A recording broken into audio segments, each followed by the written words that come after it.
शाम के 5 बज रहे थे। उसी वक्त मेरा मोबाइल बज उठा। सामने विक्रम था। हमेशा की तरह वो प्यार से बोला, जाने मन क्या कर रही हो? मैंने कहा, कुछ नहीं, बस अब ऑफिस से निकलकर पीजी जाऊंगी। तुम क्या आ रहे हो? और सामने से जो सुना उस पर विश्वास नहीं हुआ। विक्रम बोला, जान पैकिंग कर लो, हम घूमने जा रहे हैं। आज फ्राइडे है, मंडे भी ऑफ है और ट्यूसडे की मैं छुट्टी ले लूँगा। तुम बस पैकिंग करो और रास्ते के लिए कुछ खाना पैक करवा लेना। मैं जल्दी पहुँचता हूँ। विक्रम भी ना सरप्राइज कर देता है कभी कभी। पिछले 1 महीने से इसी बात पर हमारी बहस चल रही थी। मैं उसे कह रही थी, लॉन्ग वीकेंड आ रहा है, प्लान बनाओ, पर उसने अपने घर जाने की रट लगा रखी थी। हम दोनों ही गुड़गांव में जॉब करते थे। अलग अलग पीजी में रहते थे। हफ्ते में 3-4 बार मिल लेते थे, पर वीकेंड पर विक्रम का घर जाना जरूरी ही था। उसके पेरेंट्स उसका रास्ता देखते। मेरा अपना कहने को कोई नहीं था। इस दुनिया में चाचा ने बचपन में पाल दिया, पढ़ी लिखा लिखा भी दिया। अब जब वो नहीं रहे तो मैं उनकी फेना मिली। मैं एक अवांछनीय सदस्य हो गई, इसलिए पिछले 2 साल से पीजी में रहने आ गई थी। यही विक्रम से मुलाकात हुई और कब मुलाकातें प्यार में बदल गई पता ही नहीं चला।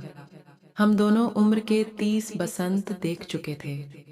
अब हमारा प्यार में विक्रम आ गया। मैंने जल्दी ही सामान गाड़ी में रखा और बैठते ही विक्रम को चूम लिया। वो भी बहुत खुश हो गया। उसने कहा, रुबिन बी रेडी, हम एंजॉय करेंगे।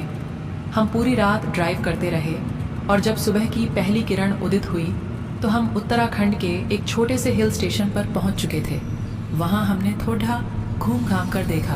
हमें रहने के लिए नदी किनारे एक शांत सी कॉटेज मिल गई। रूम बहुत बढ़िया था, बड़ी खिड़कियाँ और सामने एक खूबसूरत नदी।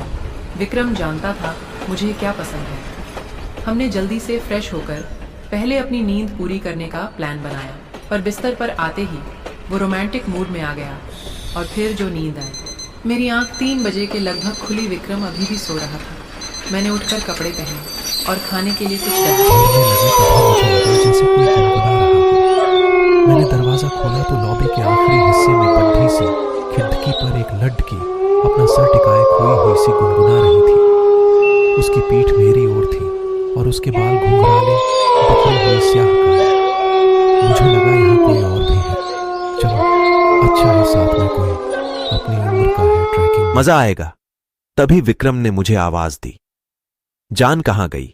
और तभी उस लड़की ने मुड़कर मुझे देखा। वो बहुत ज्यादा गोरी थी। मुझे देख वो मुस्कुरा दी। मैंने भी मुस्कुराकर उसका प्रत्युत्तर दिया। हम तैयार होकर लगभग 4 बजे के करीब कस्बे की ओर निकले। मैं और विक्रम दोनों भूख से परेशान थे। आगे कुछ दूरी पर एक छोटा सा ढाबा दिखा। वहां हमने चाय और आलू के पराठे खा